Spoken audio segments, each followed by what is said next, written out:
மார்வாடி மராட்டிய எங்கடா நீ ஆண்ட சாதி ஒண்ணு வரலாறு குண்டுக்கு பயப்படாத ஒரு கூட்டம், அது தென் மாவட்ட கூட்டம். குறிப்பா ஆளவரையின்றி தாமதப்படுத்தக் கூடாது. யாரு? உச்சநீதிமன்றம். உச்சநீதிமன்றம் சொல்லுது,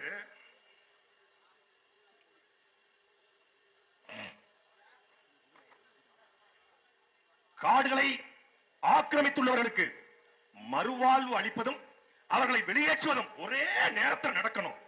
மனிதாபமான காரணங்களை காட்டி ஆக்கிரமிப்பு பணிகளை காலவரையின்றி தாமதப்படுத்தக்கூடாது. யாரு? உச்சநீதிமன்றம். ஆக்கிரமிப்புகளை அகற்றுவதற்கான தெளிவான காலக்கெடு ஒரு திட்டத்தோடு நடைபெற வேண்டும். வனப்பகுதியை ஆக்கிரமித்துள்ளதாக கண்டறியப்பட்ட 118 அரசு ஊழியர்கள் மீது ஒழுங்கு நடவடிக்கை எடுக்கணும். வனப்பகுதிக்குள் அமைந்துள்ள அனைத்து அரசாங்க நிறுவனங்கள், பள்ளிக்கூடம், அங்கன்வாடி, ரேஷன் கடை இதெல்லாம் அகற்றப்படணும். ஆக்கிரமிக்கப்பட்ட வனப்பகுதிக்குள்ளே மின்சாரம், சாலை வசதி, போக்குவரத்து உடனடியாக தடை பண்ணிடணும்.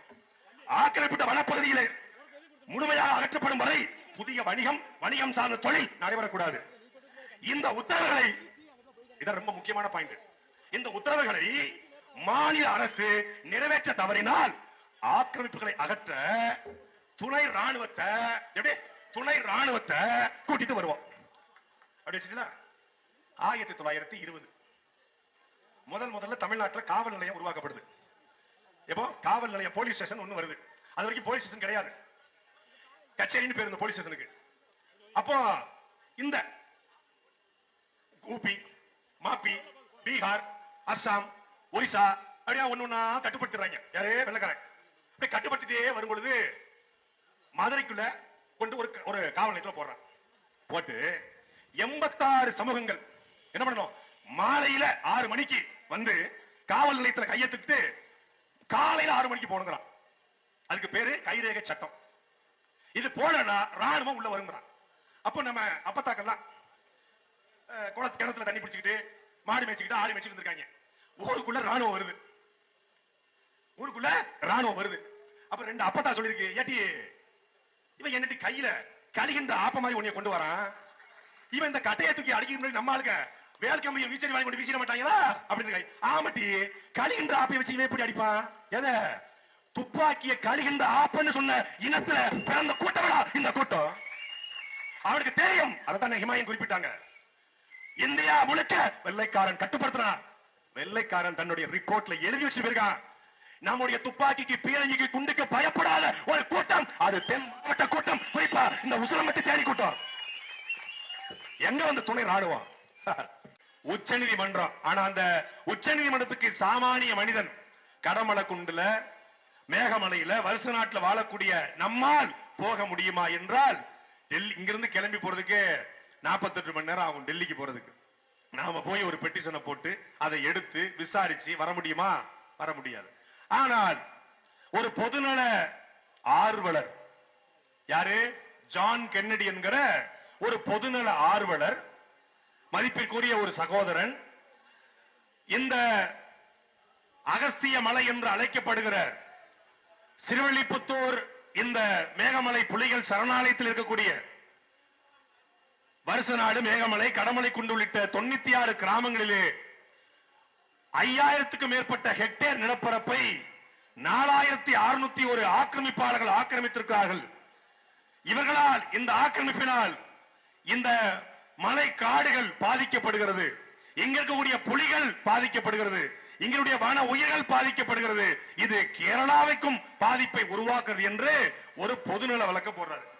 நான் இந்த பொதுநல வழக்கு போடுற புடுங்கி கிட்ட கேட்கிறேன், நான் ஜான் கென்னடியை கேட்கல, பொதுவா கேட்கிறேன்.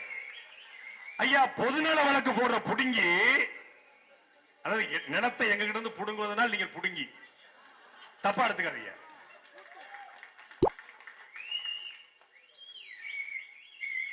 மதுரை வைகை ஆறு என்பது, இங்க தேனியிலிருந்து போகிற வைகை ஆறு என்பது 5 மாவட்ட மக்களுடைய குடிநீர் தேவையாக, 5 மாவட்ட மக்களுடைய விவசாய தேவையாக, வாழ்வாதாரமா இருக்கு. ஆனா அந்த வைகையில 12 அடிக்கு கோர புல்லு, நார புல்லு முளைச்சு கிடக்க, இப்படி வைகையாறுல கோர புல்லு முளைச்சுக்கிட்டு ஏன் எந்த பொதுநல புடுங்கியும் வழக்கு போடல?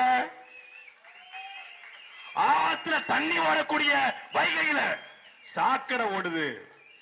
கள்ளழகர் மதுரையில இளங்கம் திருவிழாவுக்கு கார்பரேஷன் வாட்டரை கொண்டு வந்து அடிக்கிறா. இது என்னுடைய எங்களுக்கு மன உளைச்சலை கொடுக்குது. எங்க வைகையில தேனி ஆனந்தம் டெக்ஸ்டைல்ஸ் பார்க்கிங்க்கு இடத்த ஆட்டைய போட்டு வச்சிருக்கான்னு ஏண்டா ஒரு பொதுநல புடிஞ்சு கூட வழக்கு போடல? கதிராமங்கலத்துல ஹைட்ரோ கார்ப் பொழுதுனேக்கும் இந்திய அரசு சாட்டலைட் விடுறான், மேல ராக்கெட் விடுறான்னு நினைக்கிறீங்க இல்லையா? மகிழ்ந்துராத, குப்பரை கவட்டுக்குள்ள கையை விட்டு படுத்துறாத. மேல சாட்டலைட் போய் என்ன பண்ணுது, உன்னோட ஜாலஜில உன் பூமிக்கு கீழே என்னென்ன தனிமங்கள் இருக்கு, என்னென்ன கனிமங்கள் இருக்கு, என்னென்ன எரிகாட்டு இருக்குன்னு அத்தனையும் படம் பிடிச்சு அம்பானிக்கு அத்தானிக்கு கொடுக்குது. அவன் என்ன பண்றான், அதை பூரா நோண்டி எடுக்கிறான். அப்படி ஒரு போராட்டத்தை கதிராமங்கலத்துல, மாயவரம் பக்கத்துல, மயிலாடுதுறை பக்கத்துல நாங்க ஒரு போராட்டத்தை எடுத்தோம். அண்ணன் சீமான் தலைமையில் நாங்கெல்லாம் போறோம். ஒரே பந்தலுங்க, ஒரே பந்தல் 5000 பேர் திரண்டு இருந்தான். 2 நாள் கழிச்சு போனோம் அந்த ஊருக்கு. மறுபடியும் அந்தண்ட ஒரு பந்தலு, இந்தண்ட ஒரு பந்தலு. இங்க ஒரு 2500 பேரு, இங்க ஒரு 2000 பேரு. என்ன தெரியுமில, எங்க பறையர் சமுதாயம் போல தனி, எங்க படையாட்சி சமுதாயம் போல தனி. வந்துட்டான் எங்க ஆளுங்க, தனியா பிரிச்சா. ஏய் நம்மப்பா எவோ யோய் நம்ம ஆண்ட சாதி டோய். எங்க ஆண்ட, எங்க ஆண்டன? நீ ஆண்ட சாதி இல்லடா, பேண்ட சாதி. நீ ஆண்ட சாதி இல்ல. கிபி 1275 தமிழர் சாம்ராஜ்யம் முடிஞ்சிருச்சு. கிபி 1275 முடிஞ்சிருச்சு. அதுக்கப்புறம் உன்னையும் என்னையும் ஆண்டவன் பூரா விஜயநகர பேரரசு, தெலுங்கு, மார்வாடி, மராட்டியா. எங்கடா நீ ஆண்ட சாதி? ஒன்னு வரலாறு படிச்சுட்டு பேசு, இல்ல வரலாறு படிச்சவன் சொல்றதை கேட்டுட்டு பேசு. இதான் வரலாறு.